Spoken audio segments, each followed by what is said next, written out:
Hey all, hope you all are doing well back home. Hey, I thought I'd take a few minutes and talk about a typical camp setup out here on the AT.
I'm up here in Maryland right now, and just kind of give you an idea of where I'm at. This is what it looks like out here.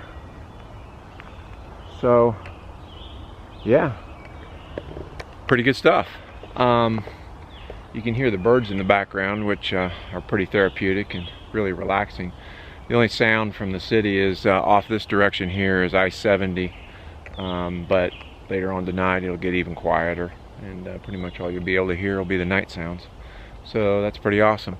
So let's talk about my camp and camp setup. So when I walk in off of the trail, whether it's going to be a dispersed or stealth, same meaning, campsite, when I walk in off of the trail and I start looking for a campsite, whether it's an established one like this or whether it's just out in the middle of no place, the first thing I do is look up. So I start looking up for widowmakers, to where if it's going to be windy, they might break loose and fall on my tent.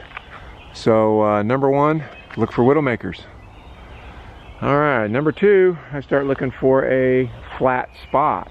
Now this site here has provided these little spaces that are relatively flat. They sound really good in theory, the way they have them outlined, but if it was to rain pretty hard, that would be miserable because all that water would pool in there and pool in your tent. But since there's no rain in the forecast tonight, I'm doing a few things differently than I would do if there was rain in the forecast. So if I didn't have a ready-made spot like that, I would look for a spot that's flat, a place that didn't have a lot of rocks, and a place that didn't have a lot of roots. So those are the criteria. Nothing going to fall on you, flat, no rocks, no roots. And that's where I would set up my tent.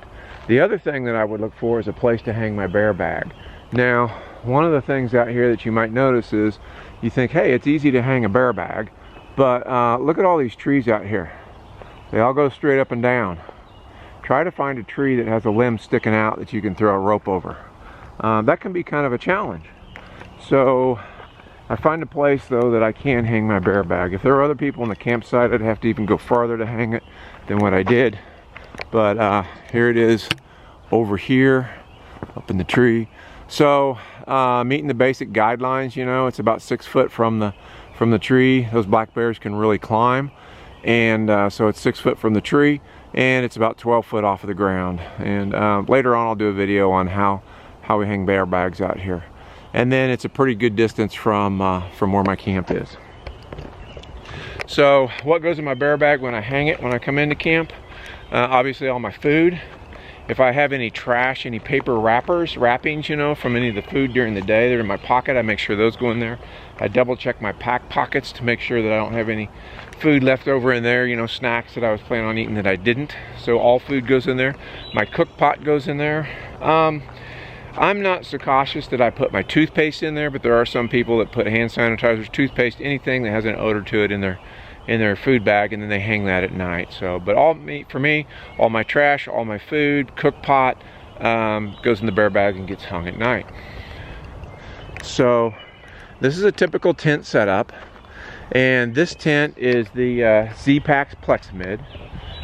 If I was going to do this again, I would not go with the Plexamid. It's just too small for me. When I sit up, my head hits the tent, and also when I sleep, my head is against the edge of the tent sometimes too. So I don't know that I would do this again. It is an ultralight tent.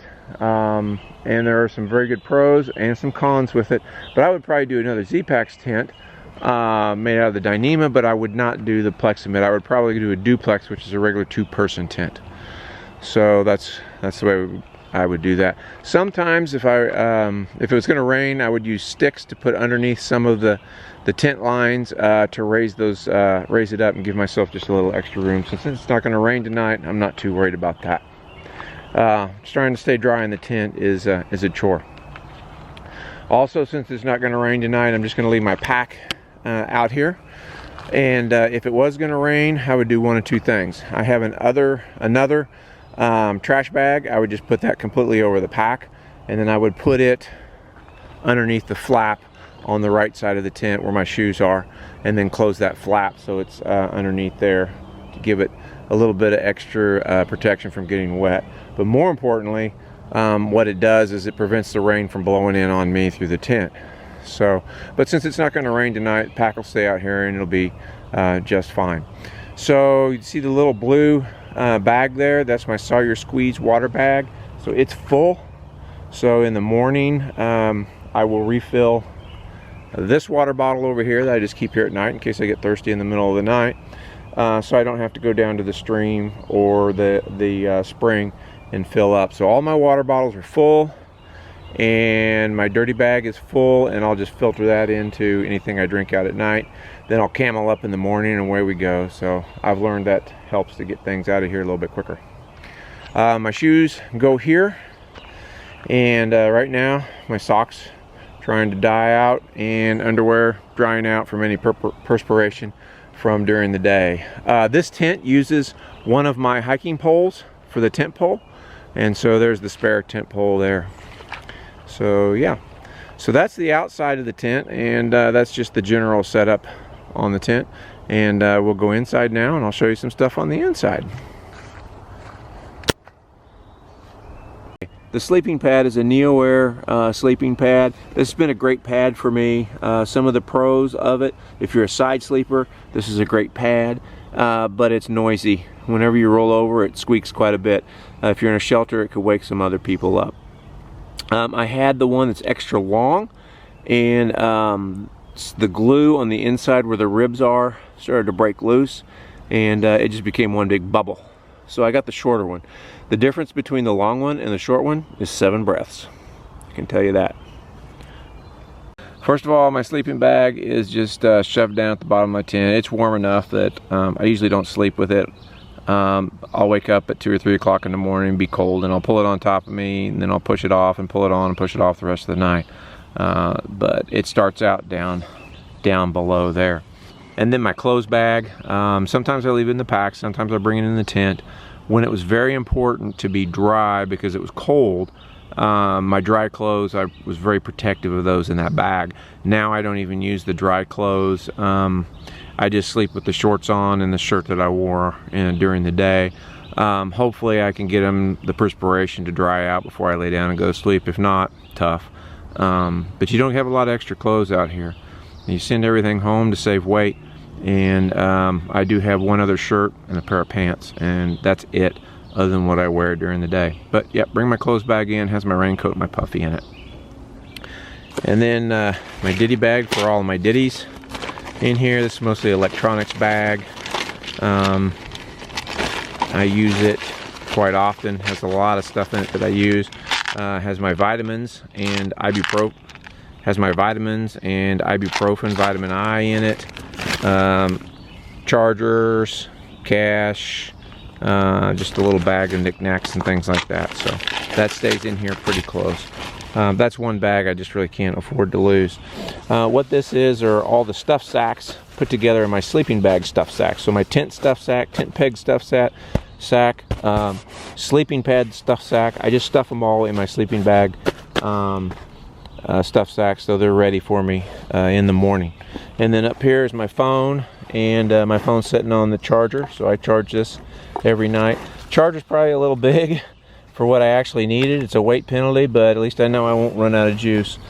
My hat, at night, I throw it up at the top, and I put in my headlamp, my watch, bracelet, paracord bracelet, glasses, so I can find those in the middle of the night. That little booklet or little plastic bag up there with the book in it, I go through that every night. That has my memo pad in there, so I journal every night in that. And then also it has the AT guide in there, so I'll go through that here in a little bit. Toilet paper, in case I need to get up in the middle of the night. Hopefully we don't. And then over here is my toiletries bag. It has my contacts in it, so I will use that in the morning to get my contacts out and put them in. And then lastly, Sea to Summit pillow. This thing is awesome. I tried to use the clothes bag for a pillow at the very beginning, but that didn't work, so I bought this, and it's turned to work out really well. One of the keys on the tent setup to keep in mind is to do the same thing the same way every time, every night. And the reason you do that is so that you can find things in the middle of the night. Like me, I'm half blind without my glasses or contacts in, and it's dark out here. So if you need to find something, you can do everything by feel. And you do that by putting everything in the same place each time. And then outside, flip-flops in case I need to get up in the middle of the night. So normally I wouldn't leave my socks out there at night or my underwear on my tent pole overnight, but since there's not going to be any rain tonight, I'm very confident there won't be any rain tonight. That's where they'll stay.